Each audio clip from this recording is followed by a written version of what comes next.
Big emotions with kids, I think, is something universal that every parent struggles with. Personally, my husband and I are really going through it right now with our 5-year-old, really trying to figure out how to handle emotions, healthy coping, but also not just let him get his way all of the time. So I'm Kelsey Baas, founder of Compleo Pediatric PT, and I'm here with Lindsey, my co-owner and lead therapist, play therapist, all the things. Yes, excited to be here. Thanks. So we're going to talk today about big emotions. And I know you speak from life experience, right? As well as professional experience. Indeed. I've got 2 boys, and one is a deep internalizer and deep feeler, and I've got one that is highly expressive and allows his feelings to be known to the whole wide world. So parenting is definitely hard, and it takes its toll on us. Yes. Even for those of us who've been trained in this, who,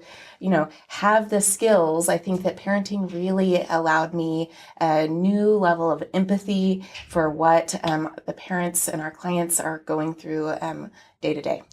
Yeah, I think that's really one of the most helpful things to hear, because I started to really second guess a lot of parenting. I read Holbein Child, which I love. I follow a couple of really great Instagram accounts, and they all just make it sound so easy. Like, oh, when they're upset, just reframe it. Or, they make it sound like their kid, these strategies always work. And I think that's something that we've been struggling with a lot, is that the strategies are not always helping. I think they definitely are helping.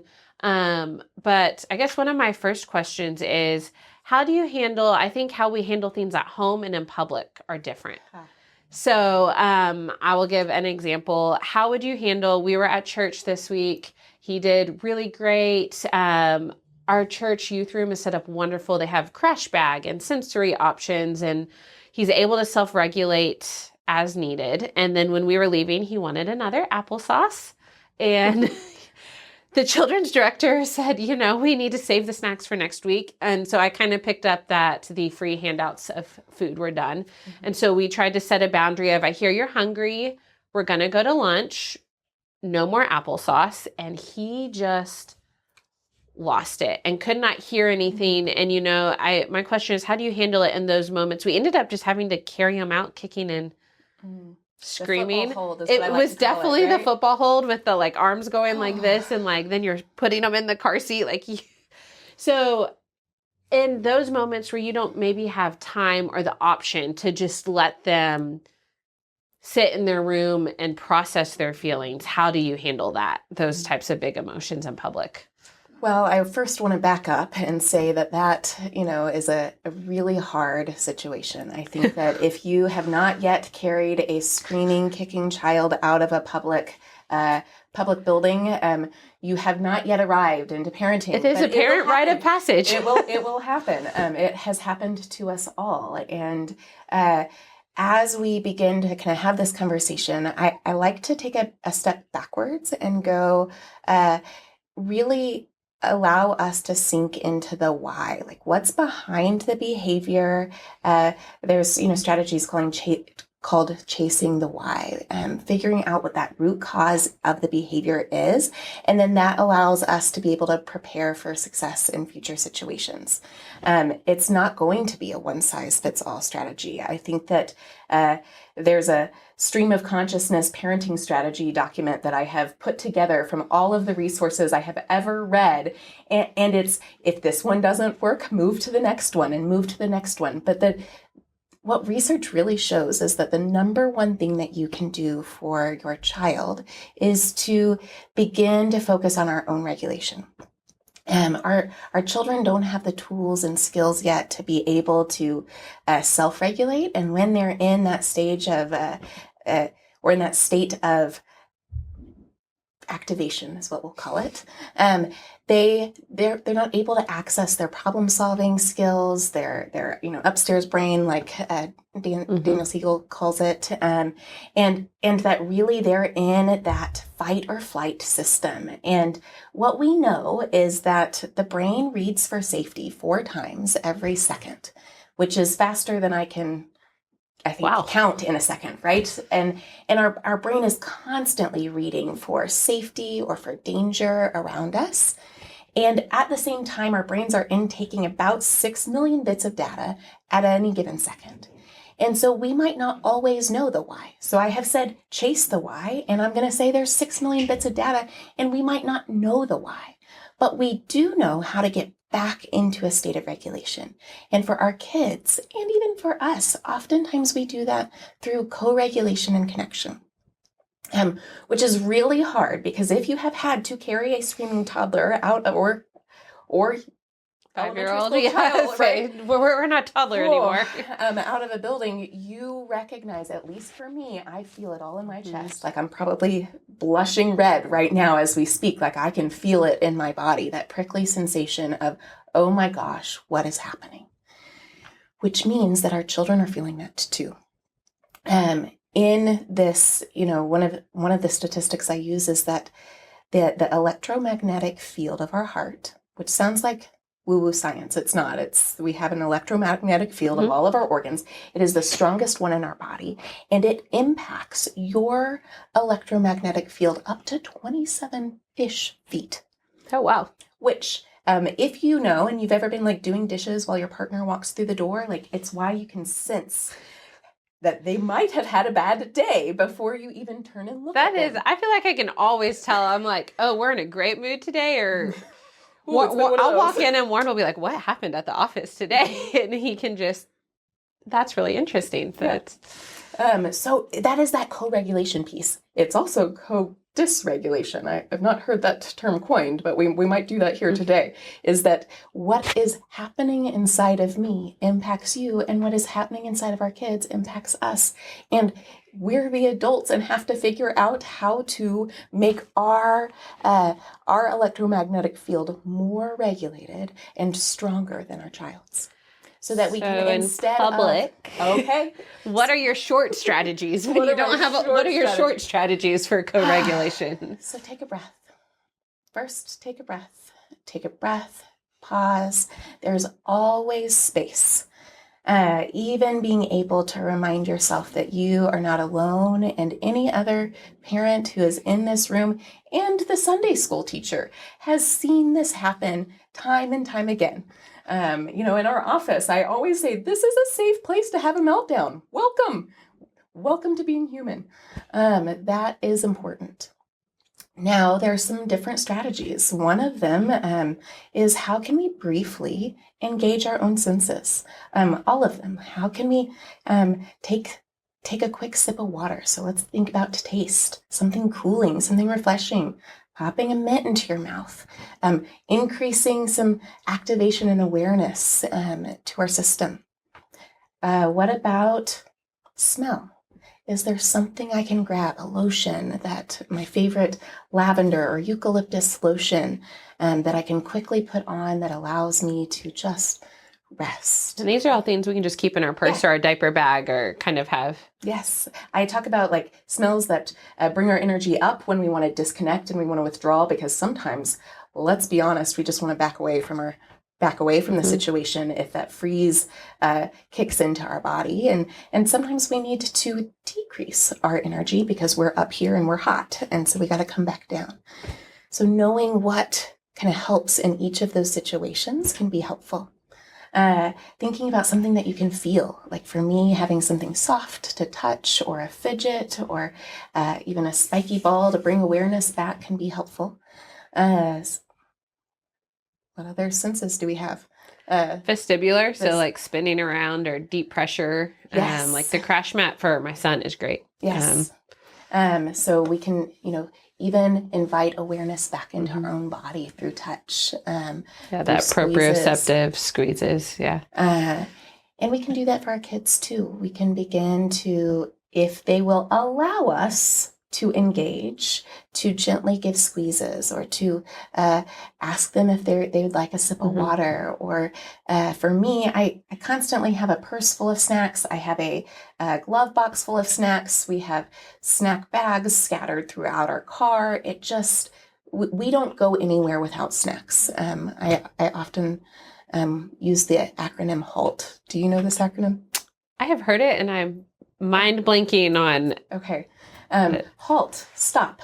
If you're hungry, if you are angry or anxious, if you're feeling lonely or left out, or you're feeling tired, just stop. And then we're going to address that root cause. And so, yeah, he wanted more applesauce. Man, he was letting you know. He'd been at church all day and had kept it together. He also, I might add, has a new sibling. Yes. And a recent hospital stay. You have had a recent hospital stay, some sickness. There's been a lot going on. So already his cup is filled. It's at capacity. And so, man, it makes sense that he had a meltdown. Right? There's no shame in the fact that he went, I'm done. Now, what do?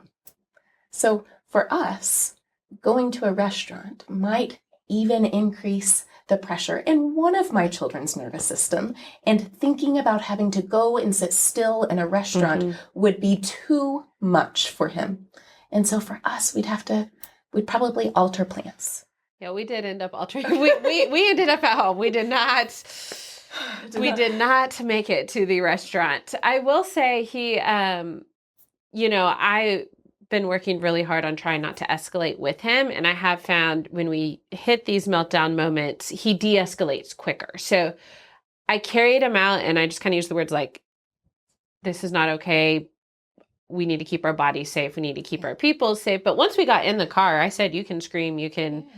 And we just started driving home and didn't lecture him. And then he came back down and said, can I make macaroni and cheese at home? And we said, absolutely. And then I guess here that kind of leads. So I hadn't really thought about all the sensory things. So those are some great tips for if you're out and not able to just let them have their feelings.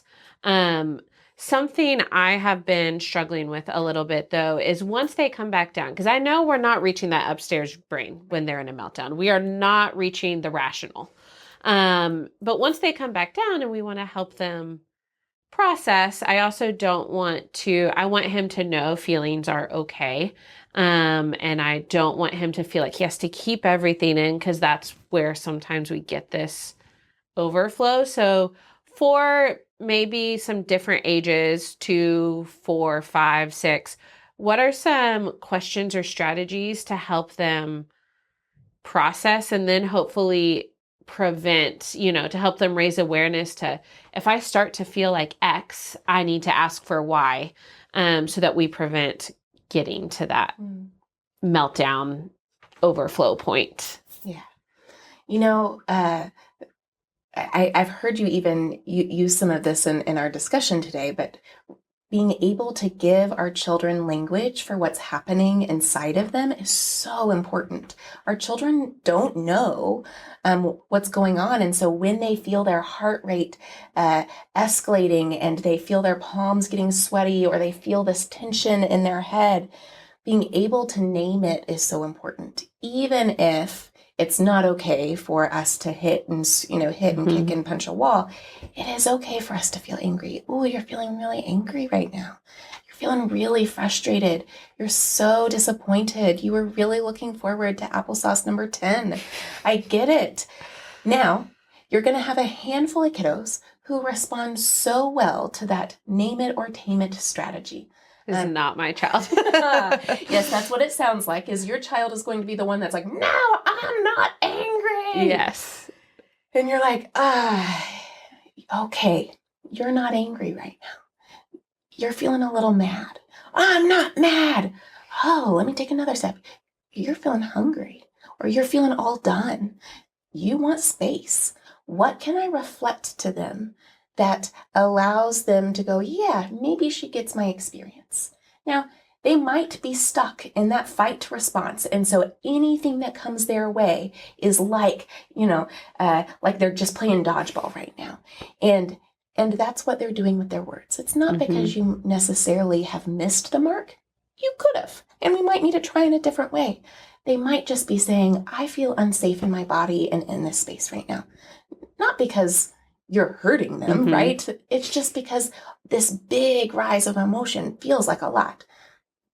I know for me as an adult that feeling at my end and at my capacity, when I walk through the door at the end of the day, we call it my like porcupine energy, or sometimes it's my hurricane energy. I've kindly reframed that as my rotational energy that I walk through the door, is that any sort of sensory input, if I walk in with that, could set me over the edge. My kids could be playing and laughing and having a good time, and it feels like I'm being attacked by the noise around me, and really trying to tease apart.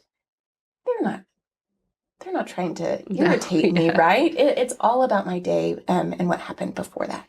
And that's what we're kind of helping our kiddos do as well. So reflecting it, naming it to tame it, really allowing them to know that you are feeling with them. Another part of this too is that oftentimes in our attempts to embody gentle parenting, we disconnect from our own emotional state. Does that ring a bell? Oh yeah, that definitely rings a bell. Like you're trying so hard to stay calm and do all the... Yeah. And you're like, I don't want my kid to feel anger. Maybe that goes back to like, anger has felt unsafe in my life, or I don't want to yell because, what does that mean? But then it overflows as yelling. Right. Or at least for me personally, like I'm just we have all messed up. None of us are perfect all the time. And I will practice all the strategies, and then they'll be failing and we'll be late for work or late for wherever we're going. And then my husband and I find ourselves like, we've gentle parented for 30 minutes, nothing's getting better. And then we're like, get the shoes on, get in the car, and it just, we also, that is our version of a big emotion or a big meltdown, is like, we've hit our wall. We are out of patience with you and we have to go. And so, yes, that definitely happens with gentle parenting a lot, I think. I mean, and parents are frustrated and stressed. And I looked at my husband at dinner last night and I said, I'm so overstimulated right now. And he was doing nothing wrong. It was just, Mom. And I was trying to order my dinner and Mom, I need this. And I just looked at Warren and I said, I'm so overstimulated right now. But we have the words for that and they don't. So I think even if you can understand the why, so I can sit here and say, the why is we have a new sibling. The why is sibling and I got COVID and he didn't. So for the past week and a half, he's not been allowed to enter, Warren and Scotty were on one side of the house and me and baby were on the other because we didn't want to then give them COVID and start that whole spiral. So whether it's flu, whatever it is, he got separated from us. And already this baby's pulling so much of your attention. So if you know the why, but you can't change the why. So hunger, we can change the why. Tired, we can work on sleep hygiene. We can work on, okay, let's eat breakfast with more protein because clearly we're falling apart mid-morning every day because we had donuts. I mean, those are fixable whys. Not fixable whys.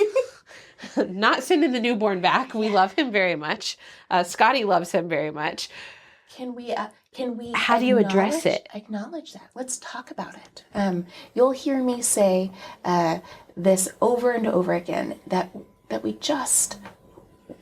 give them words for what's happening. Like, you feel like it would make sense if you feel like mommy's attention is pulled away and that it's hard to get as much one-on-one time with me. I get it. We've had a lot of things going on. It would even make sense to me that you might want to send your brother back with the stork or whatever story it is, or funny metaphor you can give them, allowing space for it's okay that you feel this way. Now, it's what we do with it that matters. So, bud, it's always okay to say, hey, Mom, I really need a lot of snuggles. Or, hey, Dad, I'm really missing Mom. Can we FaceTime each other, even if it's from the other room? Mm-hmm. We want to give them solutions that helps meet the why. And like you're saying, we might not be able to send the baby back, but we can find ways that help support his innate need for connection. Maybe it's enlisting grandparents' help. Mm-hmm. Or for us, one of the strategies we used with a new baby coming in is that I had stockpiled all of these quiet activities that we could do side by side while I was feeding. Oh, that's a really good idea. Yeah, and I often advise that for baby showers too, is like give mom things that she can do with the older child, because that need for connection while mom is kind of tethered to her chair is so important. And going back to, it's okay you feel this way. It's not okay that we do it this way, but let me give you some strategies. Or, hey, let me model. Right now, I'm feeling really prickly. Like, I know it has nothing to do with you. Please take up as much space as you need. I'm so excited that you are excited to tell me every single detail of, those new Pokemon cards that you got that I don't really care about. But right now my brain is overwhelmed and I have too much information. I need just a minute. I want to hear all about what you want to share with me, but I think I need a second. I'm going to go take myself outside for 5 minutes. Dad, I'm going to tag you in. This is my favorite parenting strategy, is recognizing that we are in this together, that someone always has more capacity than the other. Even if you're both pretty tapped out. You can tag in and out at any given moment. And it doesn't mean that you're a bad parent. It just means, I recognize that I've got to take care of myself. And in that, I'm modeling to my kid, it's okay to be overwhelmed. This is what we do. I feel like I want to kick and scream. I can't do that because I'm an adult. But that's what my body's telling me wants to happen. I'm going to go take a walk to the mailbox. I'm going to just move just a little bit. Or I'm going to go outside and I'm going to pick some weeds. That's what helps me. That might not help you, but finding what it is for each of us that we can do in small moments to help our systems begin to come back to a place of connection, of rest, of where we're tuned into our upstairs brain. That is what's going to be the most helpful thing to help our children regulate. Yeah, I really like the tag out too and the modeling. What are some of your other favorite activities for home? Because I have found myself like breaking promises a lot. Like I've known the need for connection. So I say, as soon as I get Ford down for a nap, we're going to do your science experiment together. And then inevitably he goes down. We like barely open the box. And then, you hear him crying again and he wants to contact nap or all the things that happen with newborn unpredictability. And then I've just broken a promise because I've said, oh, we are going to do this. And then it's like, oh, the next nap. And then it just becomes this. And it doesn't have to be with the newborn. It can be with work. Like once I finish these emails, we're going to do this together. And then you get a really important work call or you get, in today's world, I think it's so great that we have all this hybrid work, but it's also really hard because you take it into the home a lot. And so what are some of those other, what are examples of silent activities they can do so that you're not breaking that promise of, as soon as X happens, we're going to do this big activity together? It depends on age. So for Scotty's age, I know that things like mazes or tic-tac-toe, and I can point to where I want you to draw that X, or tell you which corner, and they have to kind of use their mind to be able to write it down. Doing scribble games. So I will make a scribble on a page, and then I want to see what you could turn it into. Oh, that's fun. We haven't tried that one. Or vice versa. But if you got a baby who's feeding, that's kind of hard. But that's something that you can do. I love the scribble game, not only because it's a quiet game, it's easy to do, but also it teaches our kids how to see things from a different perspective. So if you both have a scribble, you might turn it and you might be like, oh, I might see a duck. What do you see? Or, and then they get to see that their eyes might see things differently than yours, but that both are excellent ideas. And so anything that can kind of be dual purpose, I enjoy those type of things. Other things, cuddling on a couch and watching a movie. Now we'll talk about screen time, a different segment.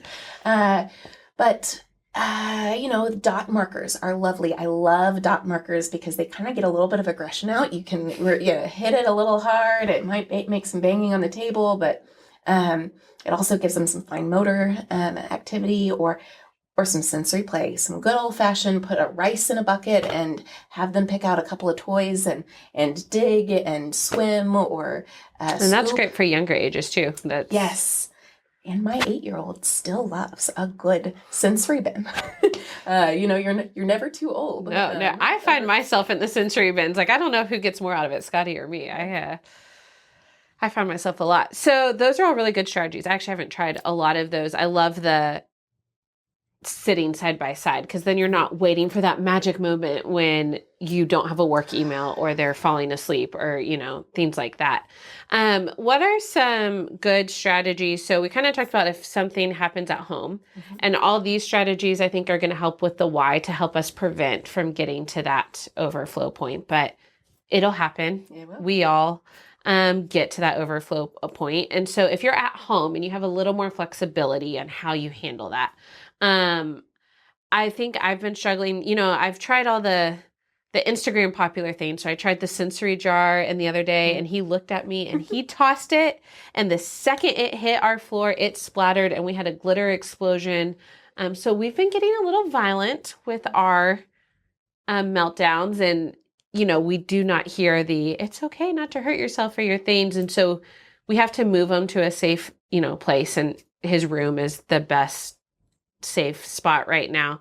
And so when they're having those big emotions at home, the two big questions I have is, everyone says, like, don't leave them alone because you teach them these are not okay. But if he prefers to just calm down by himself, is that a bad thing? And then my other question is, like, if you're trying to find a way to get out those emotions, are those like punching bags or hitting a pillow, like, are those safe ways, or are you then teaching him it's okay to hit and it's like a mixed signal? Like, we don't hit, but when you're really upset, you can hit this punching bag. Like, what are some ways to manage that at home when you have the flexibility to let them work through it? Well, if I take a step back to your example here, what a beautiful metaphor of, like, this jar can't contain all of the emotions that are swirling inside of me. I would like you to see its full display. And wow, if you've ever cleaned up glitter out of your house, he felt bad when he calmed down. I came back into the room and he had a rag that he was trying to. He's like, oh, okay, I did. So he did have some good self-reflection there. Yeah.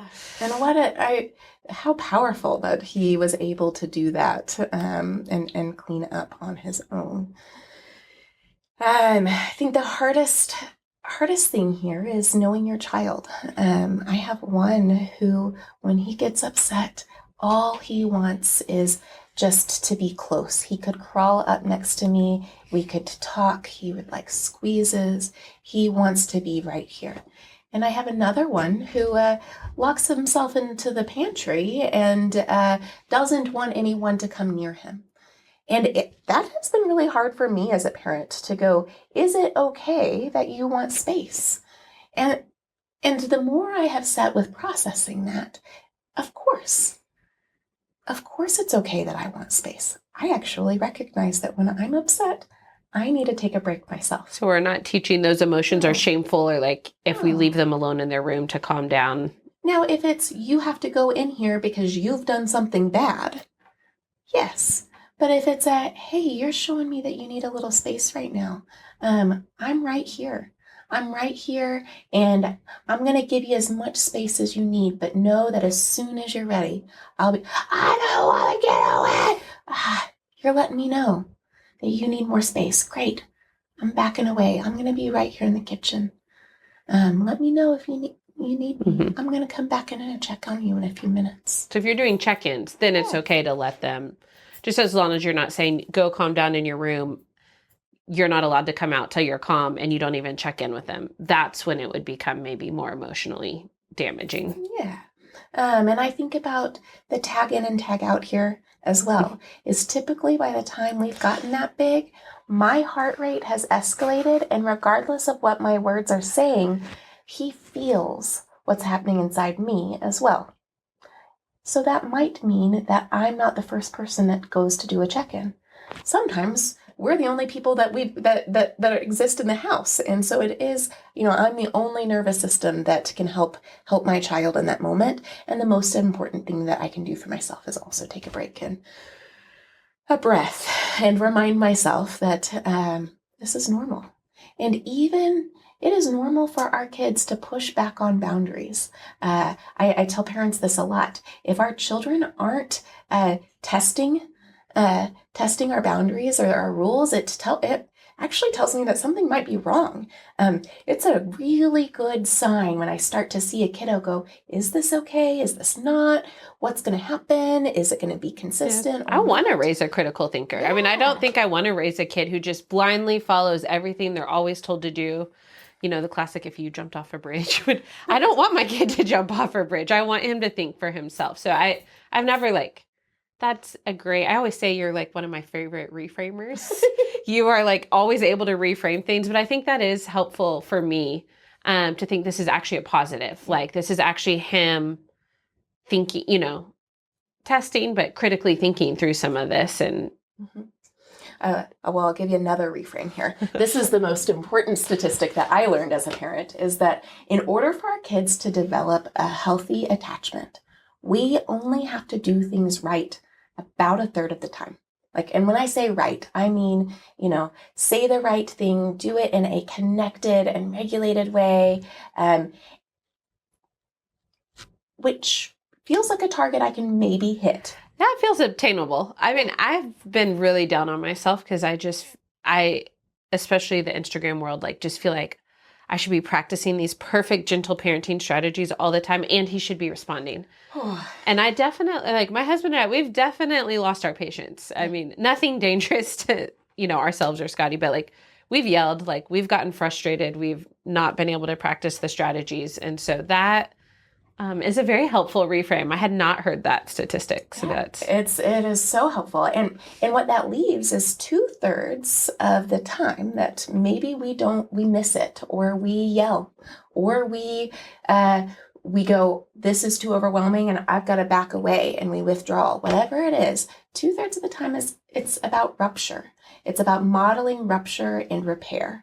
And what that means is when I mess up, can I go to my kiddo and say, hey, bud, I messed up. I missed this. Or, oh, bud, I know that you were really hungry. That tint applesauce was just what your body was craving.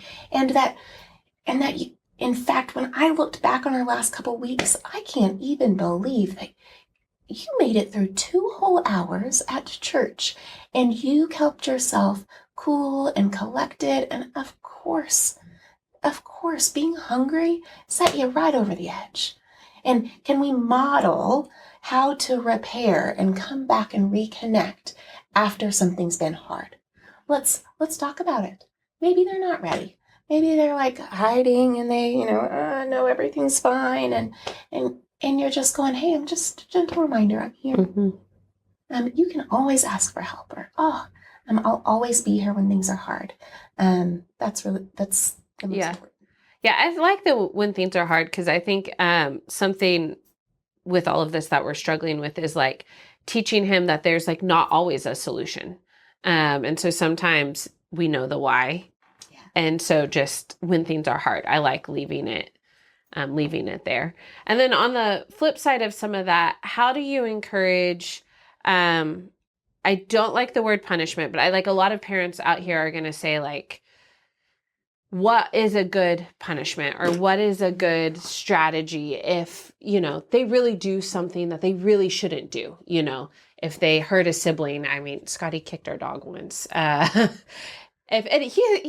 This is really the minority. You're going to watch this interview and be like, man, this girl has a terror of a child. And he actually is just, he really is a sweetheart. And he just feels really big, which is why it comes out like this. But what are some appropriate, if you don't clean up your clothes, that is something we've set as your clothes, you're old enough for your clothes to go in the dirty clothes.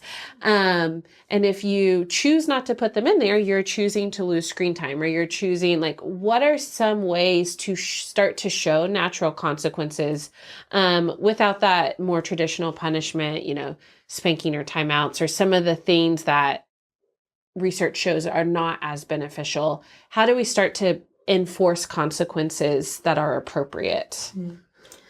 That's Excellent question. I feel like I talk about this regularly, and there's lots of different theories on this. But what we know is that the root of discipline actually means to teach. And so I first want to back up and go, was my ask something that was a developmentally appropriate ask? And did my child have the capacity for that request in that moment? When we talk about a window of tolerance or things that our children should or should not be able to do, I have to think about where are they in their nervous system.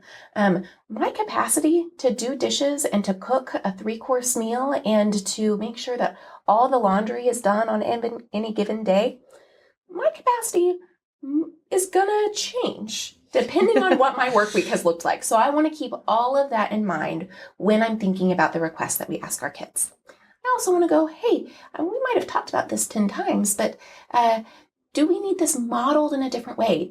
Do I need to come alongside you and go, hey, I notice here's a sock, and here's a sock, and here's a sock. Will you take this one? Can you shoot it like a basketball into your hamper? And they might just need a little more guidance. So we're coming alongside them to help with those tasks. That's one thought. There's another theory that might say natural consequences. So, if you choose not to put your clothes in the hamper, then you choose not to have your favorite shirt for picture day tomorrow. Oh, now you have to be prepared as a parent for the meltdown the next time. Yes. Yes. I think that's we're great at saying that, and then the meltdown the next day is. Oh, but those meltdowns are where we learn.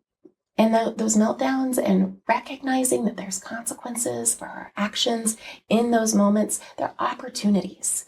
And instead of dreading every moment of them, can we go, this is a way for us to begin to increase our kiddos' capacity to know what needs to be done in their day-to-day life. For little kids, I think that doing a lot of choice giving can be so helpful.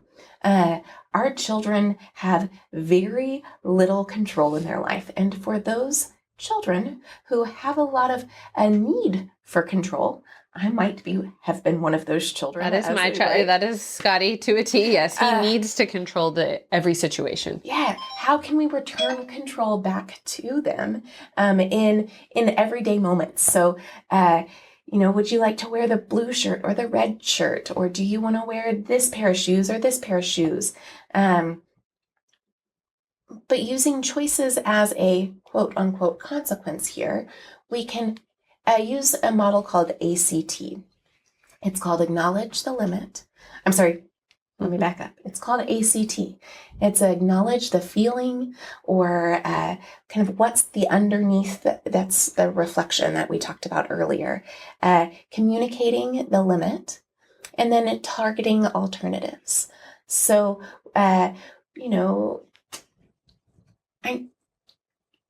you want to color on the wall, but the wall is not for coloring on. That's the limit. Let's target some alternatives. You can choose to color on the paper, or check out this cardboard box, or we've got a chalkboard, or this scratched piece of paper over here. Giving alternatives.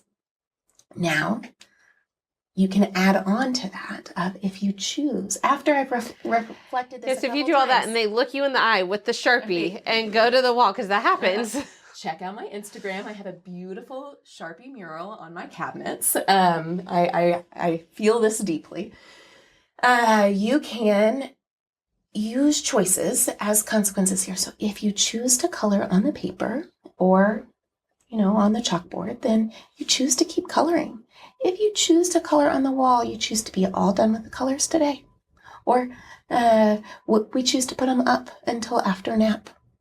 Whatever it is, you can that's really for younger kiddos. Mm-hmm. And then the moment that they look at you, you're going to reflect this, 1-2 times. The moment that they look at you and they start to stop, you want to acknowledge it.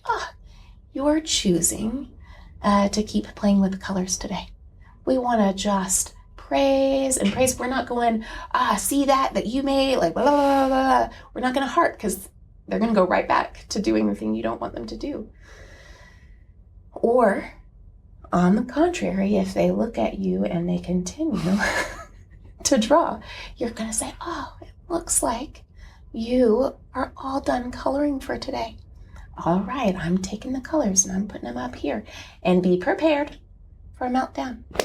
And that's right where we're going to come right back in with a connection, like, you're disappointed that you chose. But hold the boundary and don't give in. Yes. Oh, yes. Hold the boundary. Oh, you're disappointed that you chose not to color anymore today.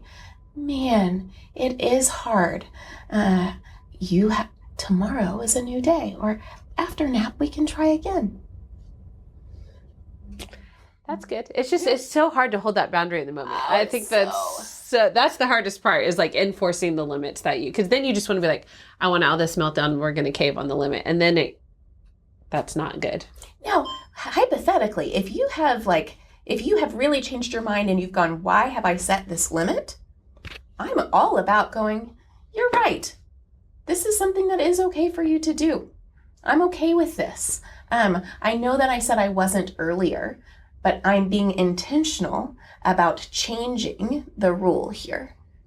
I'm okay with that. And I think that even models to our kids that it's okay for us to change our mind. That's great. This has all been really helpful. Can't wait to try it. I'm sure we'll have opportunities very quickly to try some of these strategies. So what would you tell, like, leaving piece of advice for parents, and would you encourage parents to find a family counselor or play therapist? I think sometimes people think there has to be, a big event that is a not good event to look into counseling. But I think so many families could help problem solving in these situations. So is that something counselors do if there's not like a huge trauma or? Yes, absolutely. I think that having a space and being intentional about processing through, hey, there's this pattern that's happening in this relationship and I'd like to do something a little different. Let's come up with solutions that work specifically for my child and my family and my specific circumstances. Of course, please meet with a counselor. And it may not be long-term therapy. Mm-hmm. You might just need a session or two to be able to really come up with some solutions that are helpful for you. Well, thanks for giving me my session right now. This is very helpful. Make sure to like and subscribe on the YouTube channel, and leave your comments below with questions, thoughts, and comments.